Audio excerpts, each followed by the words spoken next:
보이지 않는 하나님의 손이라는 제목으로 하나님의 말씀 나누도록 하겠습니다. 여러분, 고대 그리스 사람들은요, 이 땅에서 일어나고 있는 그 모든 일들 뒤에는 신들의 개입이 있었다라고 생각하는 경향이 강했습니다. 제가 한 가지 예를 들어보겠습니다. 제가 최근에 그 트로이 전쟁에 대한 그런 예를 몇 번 들은 적이 있는데요. 이 전쟁은 그리스 연합군과 트로이의 그 둘의 전쟁이 그런 실제로 있었던 일들이죠. 근데 이 땅에서 있었던 이 트로이 전쟁의 원인이 신들에게 있었다라고 생각하는 거예요.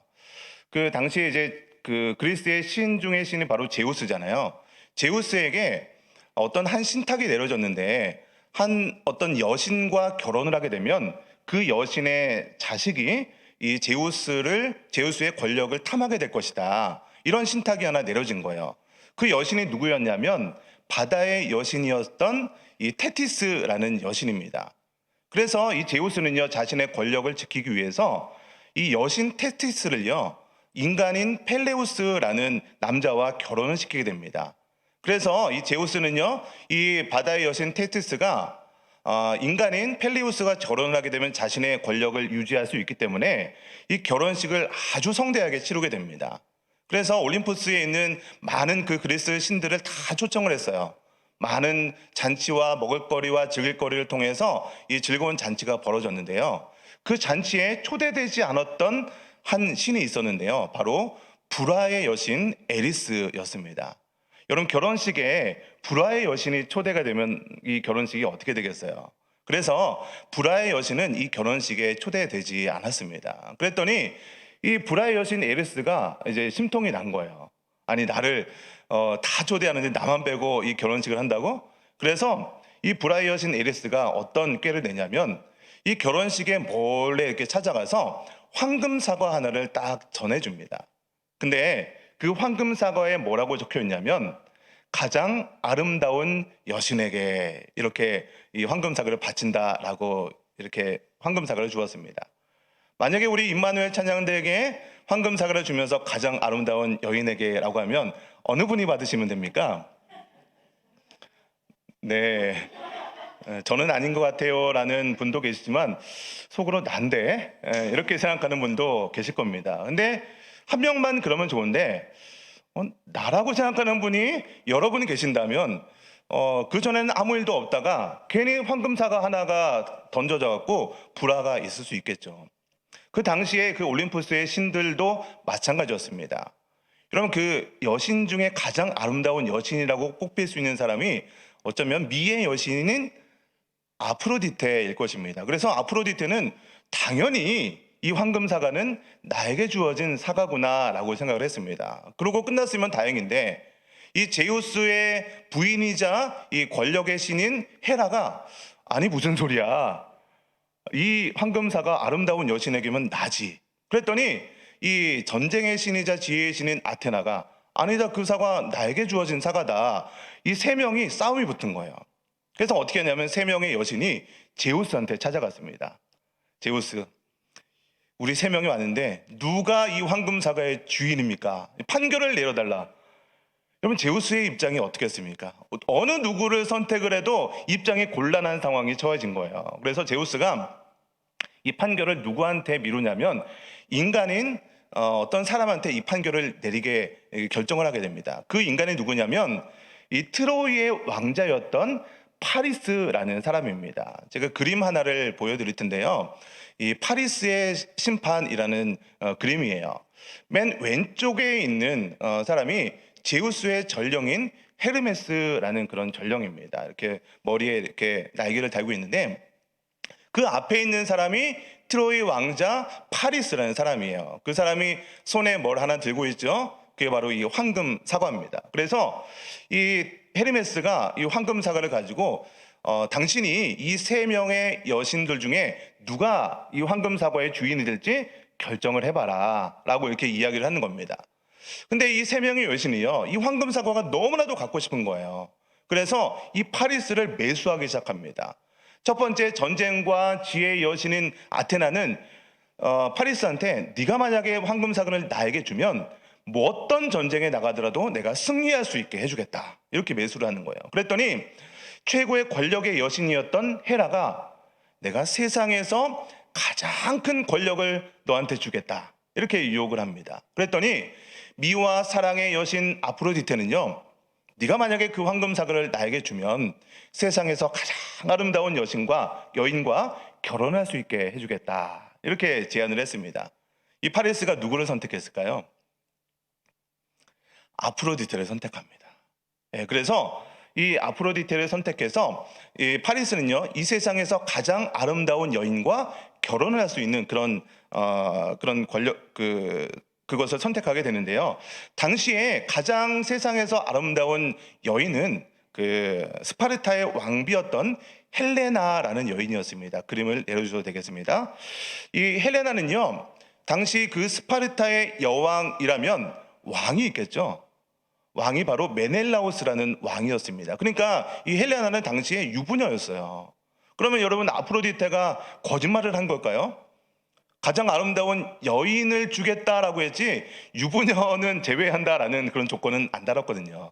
그래서 이 파리스는요, 이 헬레나와 이게 그런 연분을 맺게 될 수 있는 그런 상황이 되었는데요. 그 파리스는요, 이 헬레나를 얻기 위해서 그 스파르타로 찾아가게 됩니다.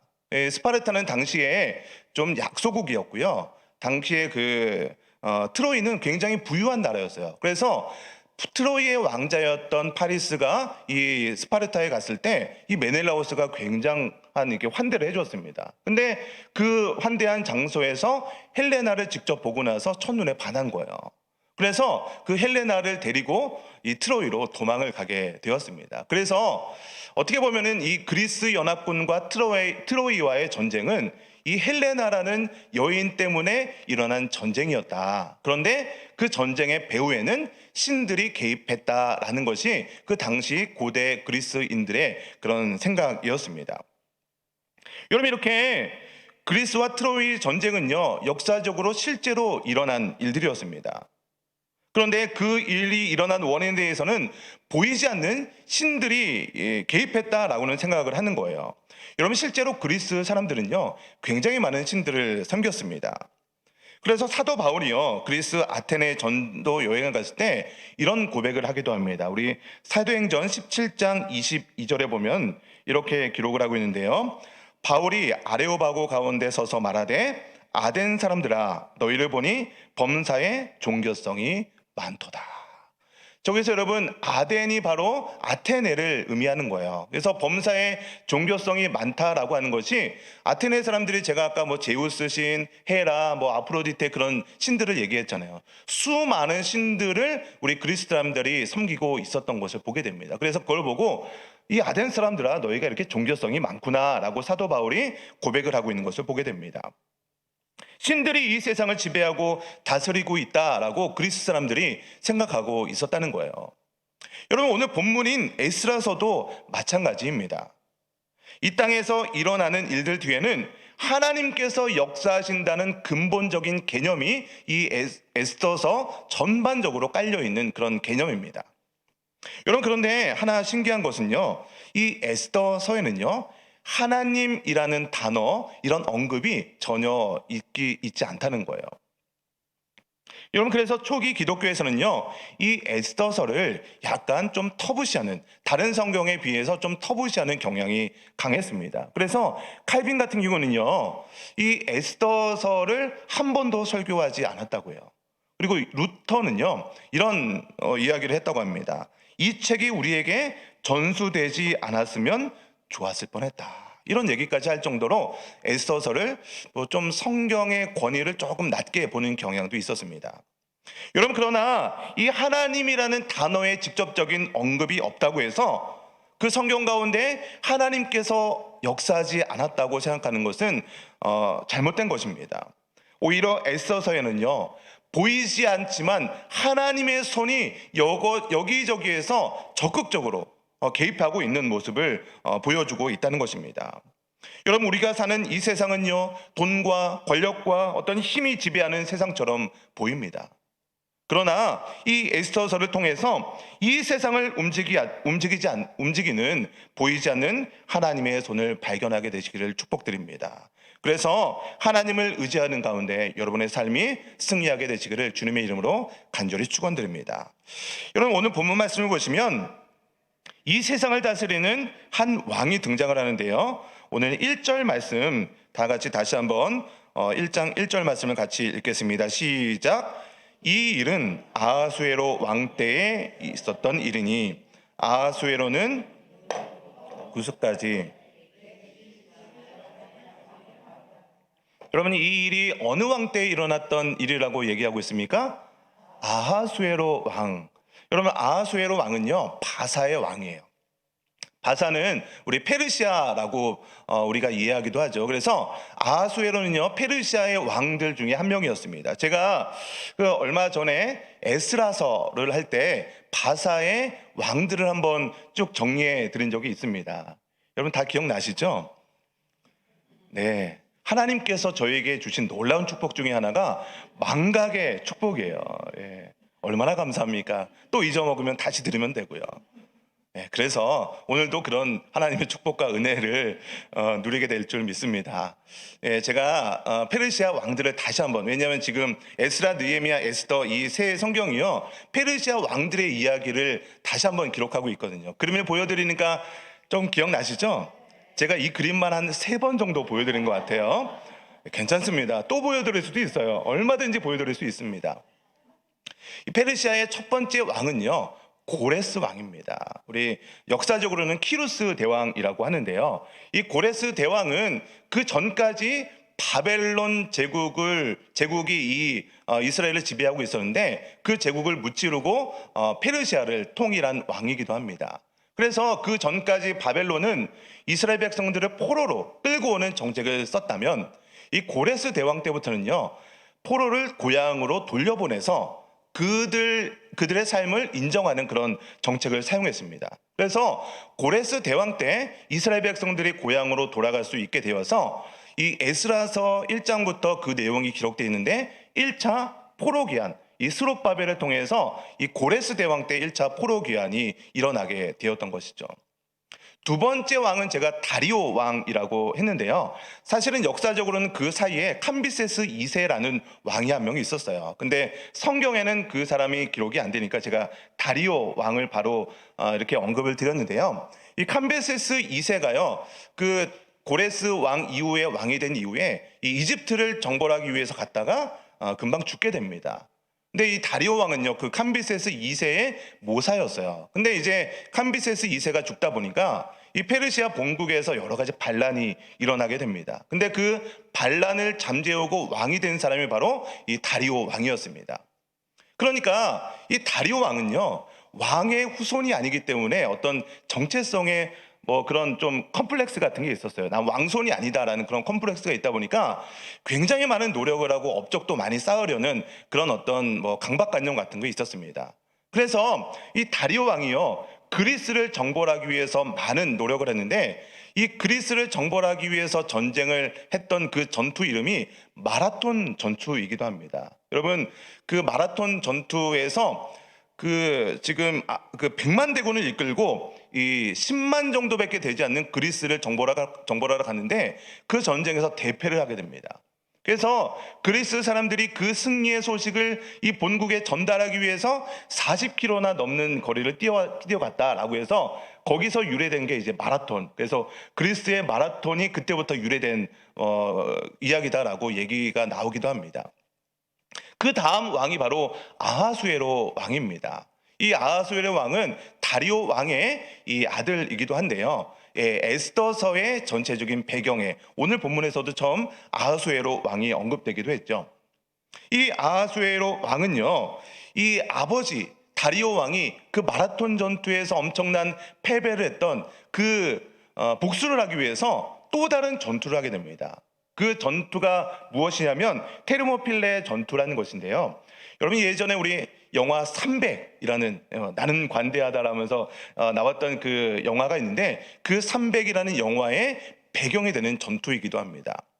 페르시아 군대가요, 이 그리스를 침공하기 위해서 육지로 쭉 이동을 하는데 어떤 그 한 어귀에 서서 그 300명의 페르시아 그리스 스파르타 군인들이 이 굉장히 많은 군사들을 막아냈던 전투였죠. 그래서 그리스 본국에서 어떻게 보면 1시간이면 무찌를 수 있는 그 대군을 일주일 동안 이 스파르타의 300명이 버텨준 거예요. 그래서 본국에서 이 일주일 동안의 시간을 벌어주는 사이에 이 살라미스 해전을 준비할 수 있게 되었고, 이 페르시아의 그 많은 해군들이 500만 대군이 왔음에도 불구하고 400만이 다 죽게 되는 그런 놀라운 역사가 일어나는 전쟁이 바로 이 살라미스 해전이었습니다. 이 전쟁에서 대패를 하고 나서 이 아하수에로 왕이 완전히 시리에 빠진 거예요.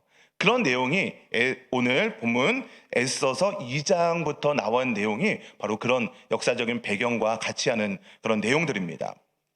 그래서 이 전쟁에서 패하고 나니까 음주고함에 빠져 있고 그러면서 이제 그 1장에서 왕후를 폐위하거든요. 그래서 2장부터 이 에스더서를 왕비로 모시는 그런 내용이 나오게 됩니다. 마지막 네 번째 왕이 아닥사스다 왕이었는데요. 아닥사스다 왕 때 이제 드디어 에스라, 느헤미야가 언급되면서 2차, 3차 포로 귀환이 있었던 왕이 바로 아닥사스다 왕이었습니다. 여러분, 그런데 중간에 이제 초록색으로 제가 에스라서 1장부터 6장까지의 내용에 고레스 그리고 다리오 왕까지 있었고요. 그 중간에 이제 아하수에로가 60년이라는 시간이 거친 다음에 이제 에스라서가 있게 되거든요. 그러니까 이 에스더서는요, 1차 포로 귀환이 있은 다음에 포로들이 이제 본국 이스라엘로 돌아가지 않았던, 그러니까 페르시아에 남아 있었던 이스라엘 사람들이 그 페르시아에서 어떤 삶을 살았는지를 보여주는 그 책이 바로 에스더서라고 생각하시면 좋을 것 같습니다. 여러분, 그 에스더서를 보시면은 주인공이 그래도 에스더가 그 주인공 중에 한 명 아니겠습니까? 에스더가 했던 굉장히 유명한 어록이 있어요. 여러분 기억나실 겁니다. 죽으면 죽으리다. 이 굉장히 유명한 어록이 있었죠. 그래서 어떻게 보면요, 이 에스더서의 내용을 보시면 에스더가 정말로 죽을 위험을 무릅쓰고 왕에게 찾아갔기 때문에 이스라엘 백성들이 구원받을 수 있었다라고 생각하실 수 있습니다. 여러분, 그러나 에스더서 4장 14절 말씀을 한번 제가 자막을 준비했는데요. 에스더서 4장 14절 말씀을 한번 같이 읽어보도록 하겠습니다. 시작. 이때 내가 만일 잠잠하여 말이 없으면 유다인은 다른 데로 말미암아 노임과 구원을 얻으려니와 너와 내 아비 집은 멸망하리라. 내가 왕후 위를 얻은 것이 이때를 위함이 아닌지 누가 알겠느냐라고 이 얘기를 에스더의 삼촌이었던 모르드게가 하는 것을 보게 됩니다. 여러분, 그러니까 무슨 말이냐면 유다 백성들이 다 죽게 된 상황에서 이 모르드게라는 삼촌이 한 말인데, 에스더는요 사실 처음에 왕에게 나아가게 되는 것은 왕이 부르지 않으면 아무도 나아갈 수 없습니다.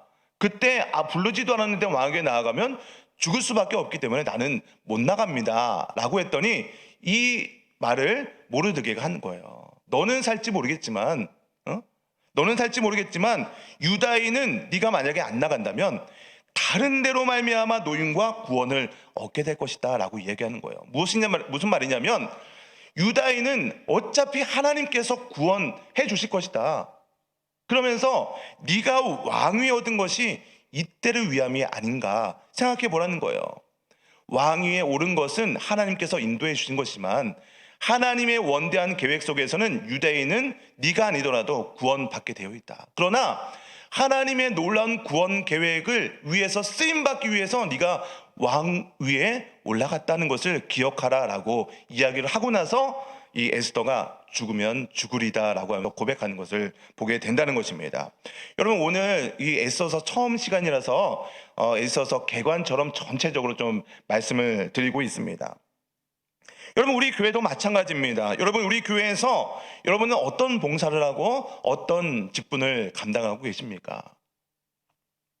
여러분이 어떤 봉사를 하고 맡겨진 사명을 감당하기 때문에 교회가 살아나고 하나님의 나라가 확장된다고 생각하시면은 그것은 큰 오해를 하고 계시는 것입니다. 하나님께서는요, 이미 이 세상을 향한 원대한 계획을 품고 계시고 지금도 그 계획을 이루어 가고 계십니다. 그 계획에 저와 여러분들을 동참할 수 있는 기회를 주신 거예요. 여러분들이 무엇을 해야만 하나님의 나라가 확장이 되고 교회가 성장을 하고 그런 것이 아니라는 거예요. 하나님께서는요, 이미 태초로부터 이 세상을 향해서, 교회를 향해서 놀라운 일들을 계획하고 있었다는 사실을 여러분 믿으시기 바랍니다. 여러분, 그 하나님의 계획에 동참할 수 있는 기회가 주어졌다는 것이 얼마나 놀라운 은혜입니까? 여러분, 그래서 여러분들에게 어떤 사명이 맡겨져 있고 봉사의 직분을 감당하고 있으시다면 여러분 감사할 줄 알아야 되는 줄 믿습니다. 여러분, 저도요 오늘 이렇게 말씀을 전하고 있지만 여러분, 이 말씀은요 제가 아니더라도 하나님께서는 누군가를 통해서 이 말씀을 증거할 수 있을 거예요. 그럼에도 불구하고 이 부족하고 연약한 종을 사용하셔서 오늘 이 자리에서 말씀을 증거할 수 있는 기회를 주신 것이 얼마나 감사합니까? 여러분도 마찬가지입니다. 내가 그 일을 하지 않으면 안 된다, 나 아니면 안 된다라는 생각은요 큰 오해라는 것입니다. 그러한 생각 속에서는요 하나님이 보이는 것이 아니라 인간의 생각과 인간의 계획만 보일 뿐입니다. 여러분, 그러나 하나님은요 우리 눈에 보이지 않더라도 오늘도 하나님의 사역을 이루어가고 계십니다. 우리는 그 원대한 하나님의 사역에 쓰임받을 수 있음에 감사하며 살아가게 될 줄을 믿으시기를 주님의 이름으로 간절히 축원드립니다. 여러분, 오늘 본문 말씀 다시 1절 말씀을 다시 한번 보겠습니다. 이 일은 아하수에로 왕 때에 있었던 일이니 아하수에로는 인구부터 구수까지 몇 지방이요? 127지방을 다스리는 왕이라 라고 고백하고 있습니다. 지도를 한번 제가 준비했습니다. 지도를 한번 보시면요, 지도를 뭐 크게 준비했다고 했지만 어떻게 보일지 모르겠습니다. 왼쪽 아래 부분에 보시면 인도라고 되어 있는 부분이 있습니다. 예, 그래서 이 아하수에로가 다스렸던 그 당시의 영역이 그 인도 바로 위에 이렇게 좀 파란색 실선이 있는데 그게 인더스 강이거든요. 그 넘어서가 바로 인도인데, 인도로부터 오른쪽 아래 부분, 좀 이렇게 잘렸는지 모르겠지만 애굽 밑에 부분이 바로 구스입니다. 그래서 인도부터 구스까지라고 한다면 그 시대의 땅끝부터 땅끝까지라는 그런 그렇게 표현하는 관용구라고 생각하시면 좋습니다. 우리에도 뭐 한라부터 백도까지 하면은 뭐 우리 한반도의 전체를 얘기하는 것처럼 그런 관용구라고 생각하시면 좋습니다. 그래서 그 인도부터 구스까지 127도를 다스렸다, 127지방을 다스리는 왕이 바로 아하수에로 왕이었다라고 이 지도를 보시면 이렇게 굉장히 넓은 지방이고요. 왼쪽 중간 윗부분에 보시면 그리스라고 이렇게 표시를 해놨는데, 그 그리스가 제가 아까 그 마라톤 전투, 살라미스의 전, 그런 전투가 있었던 지역이 바로 그 그리스 지역이에요. 그래서 이 아하수에로 왕이 저 그리스 지역까지 침범하려고 하다가 이제 실패를 하게 된 것이죠. 그리고 중간에 보시면은 빨간색으로 동그라미를 제가 쳐놨는데 수산이라고 되어 있는데요. 그 수산이 바로 오늘 본문 그 에스더서가 일어나고 있는 배경, 이 수산궁에서 일어나고 있었던 곳이 바로 저 수산이라는 곳이에요. 이 수산 바로 위에 악메다라고 조금 작은 글씨로 있는데, 그 수산궁은 여름궁이라고 합니다. 그리고 그 위에 있는 악메다는 이 겨울궁이라고 표현하기도 합니다. 그래서 그 에스라서에도 보면요, 메대도 악메다궁에서 어떤 두루마리가 발견됐다라는 표현이 있었는데 기억나실지 모르겠습니다. 저 메대에 있는 지역에 악메다라는 지역에 있는 성이 바로 메대도 악메다궁, 뭐 이렇게 표현하는 거예요. 그리고 지금 이 에스라서는 그 수산에 있는 수산성을 표현하는 것입니다. 예, 내려주셔도 좋습니다. 여러분, 이 수산궁에서 어떤 일들이 벌어졌냐면 우리 3절 말씀을 다 같이 읽어보도록 하겠습니다. 우리 1장 3절입니다. 시작. 왕이 있은 지 제3년에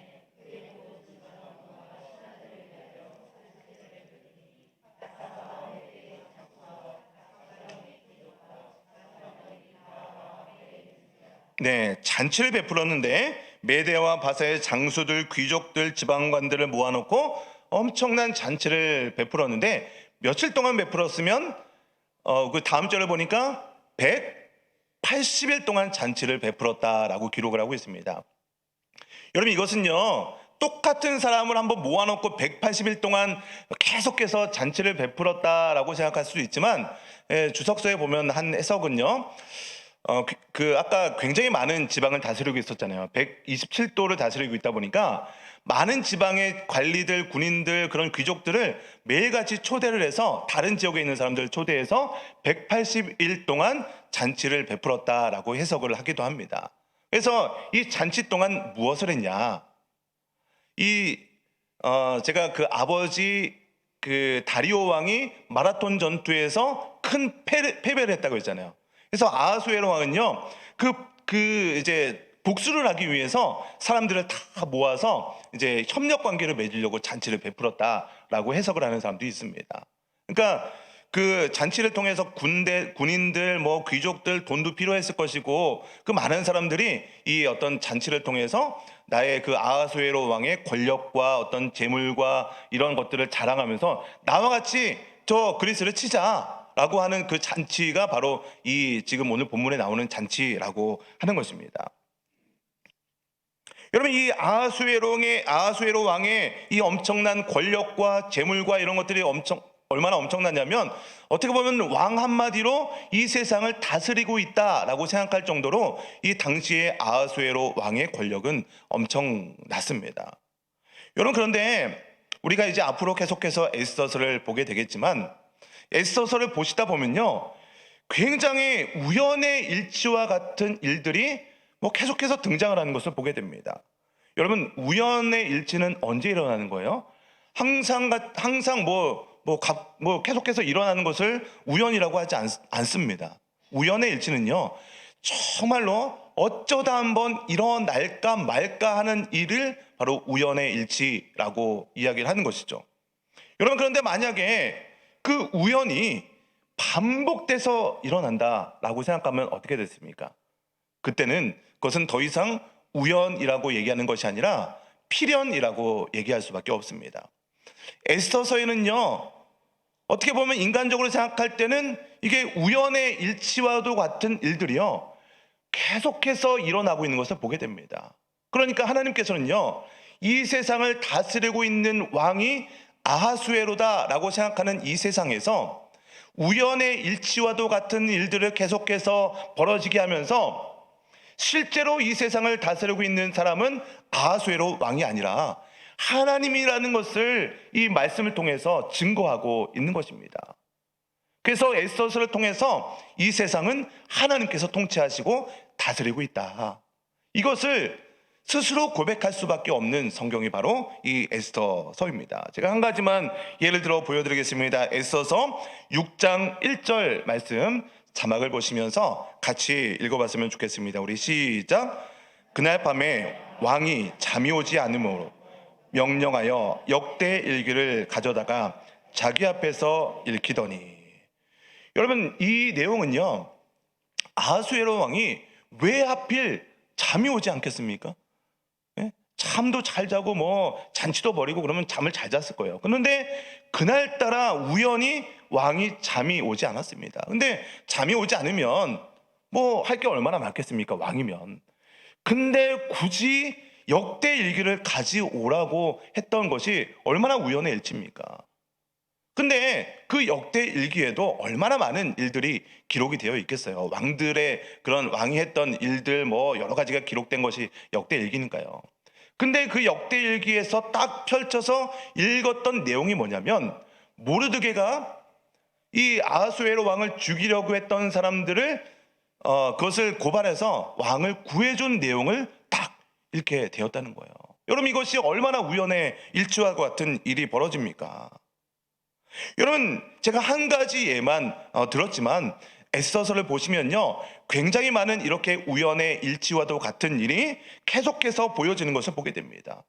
여러분 이것을 통해서 우리 눈에는, 또 이 에스더서에는 직접 하나님이라는 언급은 나와 있지 않지만, 보이지 않는 하나님의 확실한 손길과 역사하심이 있다는 것을 보고 느낄 수 있게 하는 것입니다.